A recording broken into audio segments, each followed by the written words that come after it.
اختر را روان دی لکه سبا اختر دی. خلک دا رسم و رواج دی چې سبا سهار په مونځ پسې یا د ساخت د مونځ نه مخکې وروسته دا ورځو کې دا ټیم کې به مقبرې ته ځي.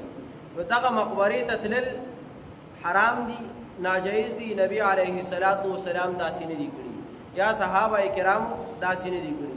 نو سهار د اختر په سهار باندې مقبرې ته تلل دا محض رسم او رواج دی، ناجایز دي. دې ته مقبرو ته تلو ناجایز دي.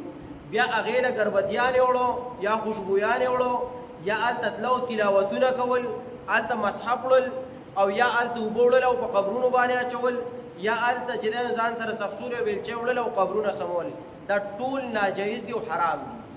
او د قبرونو د تلو طریقه مونږ مخکې ورځو کې ذکر کړی و چې قبرونو ته به خلک په کومه طریقه باندې ځي. نارینه هر ټیم تللی شي، زنانهو دپاره چې دی د شپې د 12 نه واله سهار د مانځه نه 1 ګنټه مخکې په دغې ټیم کې به ځي، د ورځې به دا نه ځي. دغه ټیم دی که په دی کې تلي شي ولاړې دي شي، که په دی کې نه شي تللی نو بیا دې اړو نه ځي. او د اختر په سهار باندې خالص تلل ناجایز دي، یو کس به نه ځي. که څوک لاړل مړی پې چې دی نو که مړي ویلي چې ما پسې به د اختر په سهار راځئ، مړی پې هم ګناهګار دی. که مړي ته پته نه وه دا سړی د خپل طرفه تللی او چا لېږلی دی او چا ورسره مرسته کړې ټول ګناهګار دي. نو د اختر په سهار باندې به مقبرو ته نه ځئ.